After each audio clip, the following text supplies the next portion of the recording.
In this video, I'll be showing you comparisons with Minecraft VR, aka Vivecraft, using a link versus wireless through virtual desktop. I made a video on how to play Minecraft Java Edition on the Quest 2, both with link and wireless. Basically, every one of you guys aren't subbed. So if you could support me as a small creator and want to watch more VR content and comparison video like these, then please consider subscribing.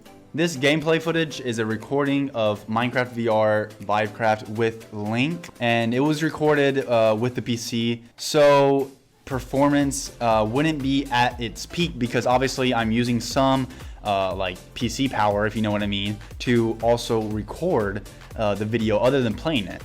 So it would actually be a little bit more, like the quality would be a little more, even though it's not even noticeable.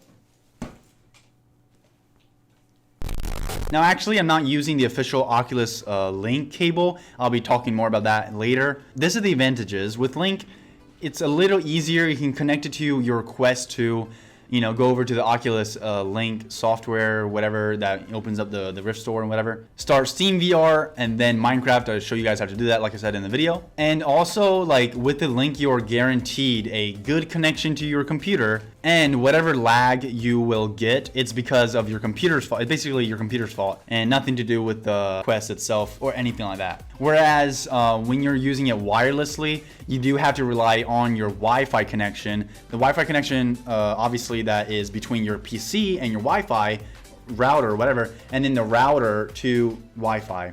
So those both have to be really good. My Wi-Fi speed is about 800 megabytes per second. So that's almost a full gig a second. And so my Wi-Fi is actually really good. So I can support this. But for any of you guys who don't think have a good enough Wi-Fi, don't go this way, obviously. So other than that, let's continue. As you can see in the recording, I show you guys the FPS. I'm pretty sure that the one on the left shows the highest. So our peak, what we are getting the highest at, which is around 72/73.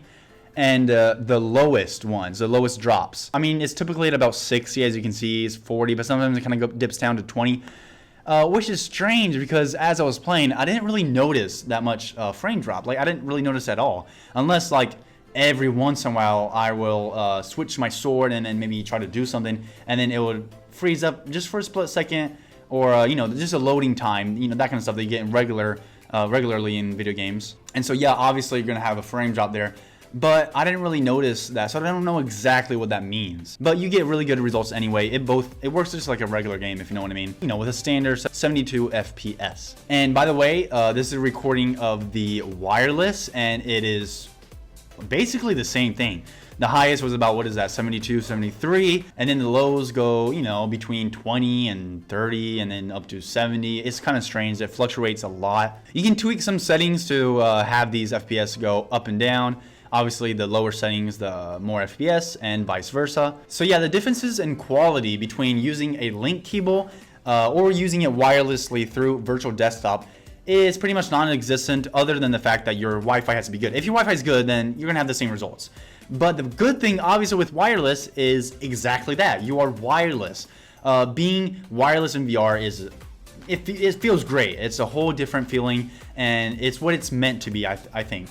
I think VR is supposed to be wireless, and it feels definitely a lot better. So yeah, wireless is definitely the way to go. And it is worth the 20 bucks of virtual desktop to go wireless, I think. Actually, sometimes I think the wireless worked even better. For some reason, when I was clicking the button to go back and forth with the inventory, it wasn't working. It did that. It did that with the link. More than what it did with the wireless. They both work really good. There's not much of a difference. Whereas in a future video I'm gonna make with Population 1 between PC VR, wireless through virtual desktop, and just a standalone native Quest 2 game, yes, there actually are some differences, and I'm going to be talking about that in a future video, so make sure to subscribe for that. So guys, as far as the cable, I'm using, actually, okay, here's a cable I'm using right here. It is basically a USB-C, like this, to USB-A, right here, USB-A, connected to an extension. USB 3 port, I guess, USB to USB, regular type A to type A. And guys, that's just because it's the only solution I had, and it works just as good as what the Oculus Link would be. I've seen different videos of people saying that it works pretty much the same exact way, so you don't need to go over and spend $100 on a Oculus, you know, the official Oculus Link cable. It's just not worth it. Guys, I have several different options. You can buy a lot cheaper. I'm talking like $8, $20. Max, I think, is like $40 that work just as well as the Link cable. Links are down below in the description. Please check them out of some that I recommend you guys buy. But other than that, thank you for watching. To conclude this video, they are pretty much the same, but the winner is obviously the wireless, going those extra $20 for a wireless experience for the same performance, because the performance is from your computer and it's the same thing both with Link and without. Yeah, wireless is better.